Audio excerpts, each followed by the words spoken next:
Hello everyone, welcome back to my channel. My name is Carlin. I'm a foster mom. We've been foster parents for 2 years. We've had about 6 placements in our home so far, and we're about to be relicensed really soon. So our number of placements is gonna go up pretty soon. But we just adopted our son in October, who is joining us today in the background, and my husband's on the computer. So there's gonna be some background noise, so I apologize for that. A lot of the training that you get when you get licensed as far as the parenting advice goes is not helpful. There is nothing that's going to prepare you for real life, for how these placements are actually going to go and how things are going to actually feel. And I definitely feel like a lot of the experts that they brought in for the training courses just wasn't helpful. And not only that, I just didn't agree with a lot of the things that they were pushing. Today I wanted to talk about what our experience was with our toddler foster placements, what kind of behaviors we came across, and how we handled those things. And I just want to say that every situation is going to be different. So you might come across a large number of different kinds of behaviors or different kinds of quirks that kids have, especially kids that have come from trauma or come from hard places. There's really not a whole lot of information that we can truly know as far as what that child has actually experienced.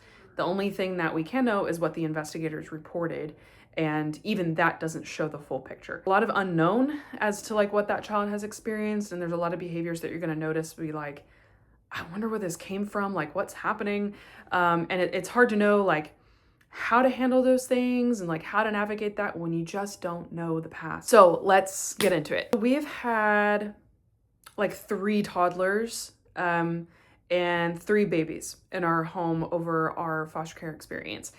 And we had this one sweet little boy. He was only with us for about 7 days. He left our home unexpectedly after the first adversary hearing and was ordered to go to family almost immediately without any home study or anything like that. So it kind of came as a shock to us, and I was devastated at the time because he had so many struggles. He had so many obstacles to overcome emotionally, and he was doing exceptionally well the day that he left. He was starting to attach to us really well. We were his safe people very quickly. He loved going to church with us. Like, he loved making friends, and he was just like really quiet, really sweet, gentle, very, very gentle kid. One of the things that I noticed right from the start was that he was not used to sleeping in his own bed, in his own room by himself. He was petrified. And some of the things that happened, they didn't happen the first night, and that's actually really common where you may not see anything happening the first night. They go to bed fine, everything is fine. You wake up the next day, and then you go about your day, and then you go to bed again the next night, and it's like, oh, they're a completely different kid. It's almost like something happened, like they get settled in pretty quickly. So this little boy, he started crying, like losing his mind. He like missile launched himself towards the door as I tried to leave, and stuck his fingers around the door so that I couldn't close the door. It was very difficult because your heart is just like crushed by this behavior. They're not trying to be bad. They're not trying to be rebellious or anything like that. Like, he was genuinely terrified. And the problem is that I can't allow him to sleep in my bed, nor would I want to. I think that inhibits them to grow. They're not able to get past their fears or to grow in that area if you baby them 100% of the time. Now, there needs to be a balance. I can't just be like militaristic and be like, no, go to bed, like it's understandable that this little boy was scared, and our home was very unfamiliar to him. He didn't feel safe alone. And this is actually a really common occurrence with new foster kids the first couple of months or so, is that they may not feel safe at night in their bed. We really don't know like what exactly he experienced. We just did what we had to do. And he did eventually, I closed the door, got the door closed, and he did eventually climb back up into his bed, and he did fall asleep. Eventually, he did settle in. I think about the 3rd night, he stopped trying to prevent me from closing the door. He actually stayed in his bed. He was crying, but I closed the door and he fell asleep within like 2 minutes. And then the fourth night was better, fifth night was better, and then finally that last night that we had him, he was getting much better. But a really interesting thing that he did was that during the day, there was some sort of weirdness surrounding his bedroom. And this still baffles me because I still wonder what was causing this mindset where he would run over to his bedroom and then he would grab the doorknob and shut the door. He wouldn't go in the bedroom, just from the outside of the bedroom. He would run it and shut the door. Like as if he didn't even want the door to be open. He just wanted the door to be closed. He didn't want to see his bedroom. He didn't want to look at it. I noticed that he was doing this, and so I would go over there, I would open the door.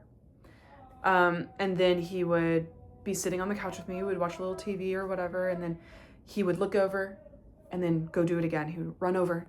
Like it was almost as if like in a panic. Like he would run over, shut the door. He didn't want to see the bedroom.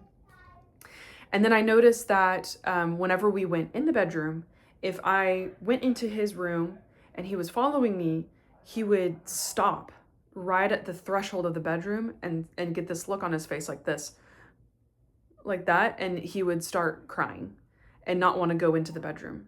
It was more interesting to me than it was frustrating, because I knew, I was like, okay, we need to work on this. You know, there's nothing to be scared of. There's no reason to be scared. And so it was just really interesting to me as to like why that was happening. What we did during the day was that I would go into his room and I would invite him in with me. I would take all of his toys. So there were no other toys in the house. They were all in his room. And I would gather them all up and I put them all in his room. And I just would start playing by myself. And I would get the blocks out and I just started making blocks. I started playing with the Legos and I was like, come on, you know, come play with me. And he did eventually kind of give in and he slowly walked into the room and then he kind of picked up the bricks and he was starting to play with me a little bit. It didn't end there. He probably stand at the door threshold for a good 10, maybe 20 minutes, like a long time. He would stand there and just wail, like just cry, because he didn't want to go into the bedroom. But I was very encouraged by the progress that we were making because he was starting to be a little more comfortable. We never did have him long enough to where he was fully comfortable and completely over that. So I do think about him a lot because he was the sweetest, hey dude, and just very gentle child. And he went to go live with a family member. I just kind of like wonder how he's doing. He's probably like 4 years old at this point. So anyway, that was one of our placements. So another one of our placements was a little girl. She turned 3 actually on the day that she left our home, which sounds kind of sad, but she was excited. She was going to go live with grandma and grandma spoils her and it was her birthday. And so she was excited to go to grandma's house for her birthday. So it ended up working out fine.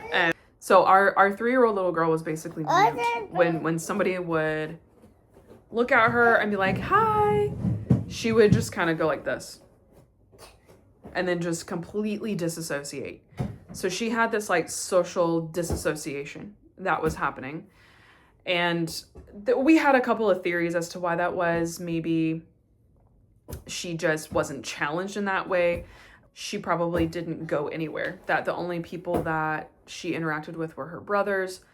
And so I think it was just a combination of that and not any early intervention in that area pressured her in any way. It could be a positive pressure, or it doesn't have to be like a negative social pressure, just anything at all. She would just kind of almost as if she was looking past you and just completely shut down. And so that was a bit frustrating because, you know, your family and friends are like excited to meet the new kids you have in your home, and they're like, oh, who's this? And everything. She's just like that. So there was a lot of situations where we like had to talk for her and kind of explain. You know, I would say under my breath, like, we're working on it. She was also not with us for long enough to overcome that obstacle in any way, but I did see her improve over time. But I think it would take a lot longer for her to learn how to socially interact with strangers appropriately. How we handled that was just kind of being encouraging. So I would model the behavior, like, this is what I expect you to say. She doesn't have to have a full-on conversation with strangers, but at least look at them and go, like give a little bit of a smile or something. It did become stressful after a while because we would meet up with friends for like ice cream dates or whatever. And I just knew that as soon as we like walked in, she's just going to be like grumpy face the whole time. And it was just kind of like it was a little bit frustrating. We loved her. She was very sweet and very fun to have in our house, and she fit in super well, and it was a great placement. So the other toddler that we had, our most recent one, he was also the same age as this little girl. So he was also almost 3, and he was a more extreme case. He was not formally diagnosed with autism. I firmly believe that he was not autistic. He made eye contact. He was very social. He was completely normal in every area except for his speech. So a lot of times kids that are speech delayed or whatever, they oftentimes will get the label autism thrown on them unfairly, in my opinion, just because their speech is delayed. And I think that this is because that CPS is trying to get the children the help that they need. And so if they kind of loosely throw terms around, then they'll at least get evaluated for it, or they'll at least get the help that they need for it. So it's not very regulated in that way. So he was extremely speech delayed, and to the point where he would show me his Spider-Man toy and say, "Baba ga." And I remember that one specifically because it was like not even close. And unfortunately, this is very common for children of his age that go into care. And a really interesting thing that I discovered surrounding this speech delay was that he could not drink water. So I gave him just an open cup, which my son, who is 1 year and 10 months, has been able to drink from cups and straws since he was like 10 months old. He's never had a problem. And here is this 3-year-old boy that cannot drink from cups or straws. So I gave him an open face cup, thinking, no problem. Like, here's some water. Here, sweetie. And he took the cup from me, and it didn't even go in his mouth. It just went all over his chin and all over his shirt. He could not drink from a water cup. I gave him a straw. Like, well, okay, well, no problem. Like, he just doesn't know how to drink from a cup. So I gave him a straw. And all day I thought that he was drinking water from a straw. And turns out he wasn't actually getting any water. And I was mortified because I felt so bad that this poor kid was dehydrated or something because he wasn't getting water like I thought. And I thought that it was this like weird attachment with his water bottle, because when I took it away, he would get extremely upset. And I was like, okay, no problem. Like, here you go. And so we thought, man, we really need to like work on this attachment with his water bottle or whatever it is. And then I realized that it wasn't the water bottle, it was the water. He was not getting water like I thought he was because he couldn't drink from a straw. What he came with was a sippy cup. And I hate sippy cups to this day for this reason, because it really impairs a child's learning capabilities of learning how to suck and swallow. And so I do think that this had something to do with his speech delay, because he couldn't use his tongue properly. The mechanism that you use to suck on a straw and then swallow the water was not working properly. He would go like this. He would go like that. Like he would smack his lips around the straw and not actually suck on the straw. He couldn't pronounce words at all. His tongue was just like not capable of working properly.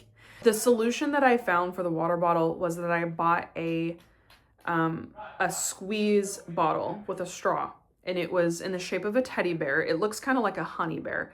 If you ever come across this problem, look those water bottles up on Amazon. They work like a charm. It was amazing. He was able to squeeze it into his mouth like a squirt bottle, and it also kind of helped him learn how to suck on a straw.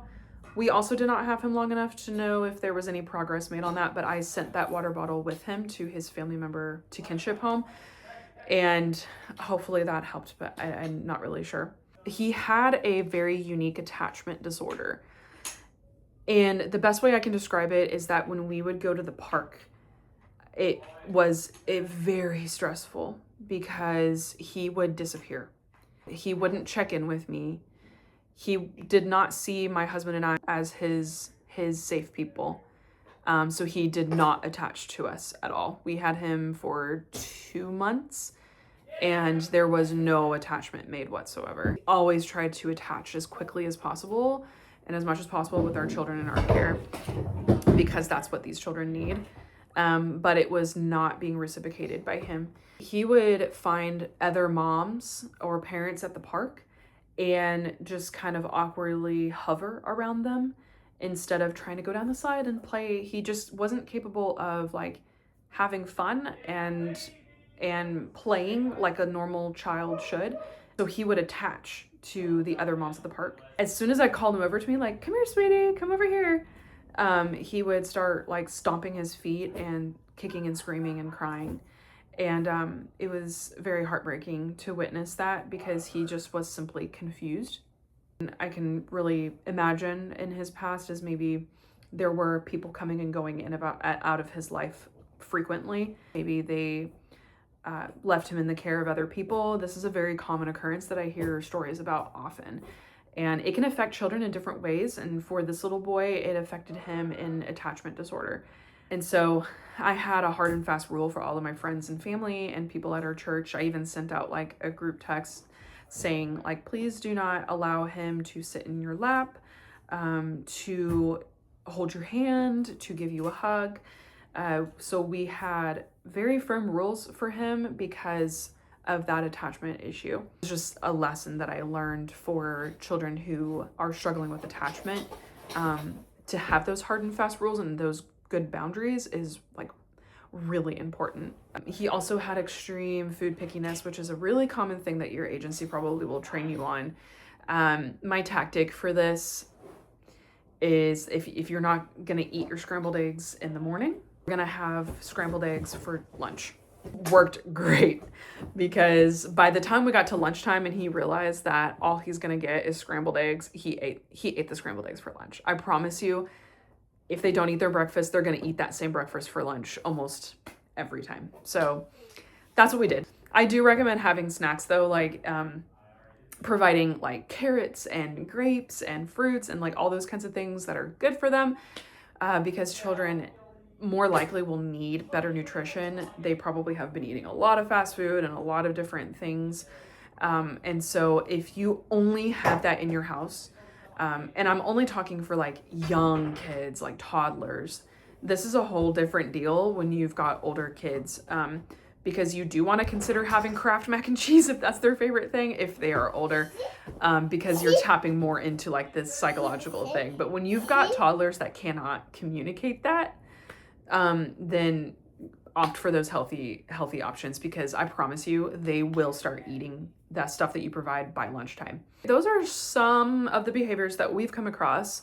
The other placements that we had were 3 babies. So I know, I will say that like one of our babies, we got him at 6 months old. He had such a hard time sleeping. And I think I chalked it up to be just, he didn't really have much of a schedule before he got to us. And that was very evident. But he hated naps, just would not take naps, just would cry and cry and cry. No matter how much I rocked him, no matter, it just, whew, that was a struggle for sure. Future editing Carlin, just wanted to hop on and just clarify that I don't want this video to come across as me complaining in any way. This is just for the sole purpose of explaining some of the more negative behaviors, or maybe just some observed behaviors that we ran into. Overall, our placements have been great. We've never had a serious issue, except for the one time that we were investigated. But we never had like a serious issue with the kids. There's a lot of fear surrounding foster care, and like, you know, what if this, what if that? And I'm here to tell you that majority of the kids that you're gonna get just simply come from a hard past. They just simply have experienced some adversity, and they absolutely can overcome and self-regulate, and they need stability and love and all of that, and rules and guidelines and stuff, and they thrive very quickly. I'm by all means like not complaining in this video. I'm just simply sharing the things that we have observed. With our son, when we first got him, he experienced some withdrawal symptoms. As far as I know, he was not affected at birth. I think it was when he was still in his first home. When he was removed, the circumstances around that suggest that he was exposed. He experienced some withdrawal symptoms, and that was the first time that I had ever encountered that. The things that he had was like super excessive sweat. I'm talking like the most alarming amount of sweat you have ever seen from a baby. Insane. He had like a silent reflux type issue, some feeding issues. We were referred to a feeding consultant, which was great.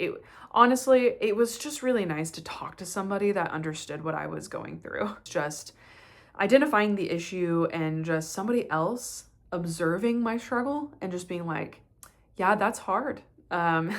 It just felt so good to talk to somebody that understood. He eventually got over all of that. By the time he was 3 months old, everything was normal. He was perfectly healthy, normal newborn, and we didn't have any more issues after that. And then our first placement ever was perfectly healthy, normal, newborn. There was some interesting circumstances surrounding that. He had an older sibling already in care, so they were very far along in the case, about to be reunified. So we only had him a month, and that was great. I felt totally fine, totally great about that placement. It was a great first placement because he didn't have any complications, no struggles, nothing. It was just very straightforward. Those are our placements that we've had. We were licensed in December 2023. Yeah, 2023. So we are just about ready to be open again, and I found my passion through this whole experience to be with NICU discharges, drug-exposed infants, things like that. And that's where my passion is, and that's where I really want to be for this season of life. So we are excited. It's sad that this is even needed, but it is exciting, and it's okay to be excited about these things, even though it is heavy at the same time. But children that come from hard pasts need homes, and they need love too. And I promise that these behaviors they're not so extreme to the point where I wanted to quit. There will always be that one placement that just challenges you. I know that our most recent placement was that placement that challenged me the most. But overall, all the kids that we've had were sweet-natured. They overcame, and the reward of seeing a child overcome some of their difficulties is just, it's so worth it. I hope this video helped you, and if so, please subscribe. I would love to just spread my knowledge and be seen and get discovered here on YouTube. So thanks for watching. Love you guys. Bye.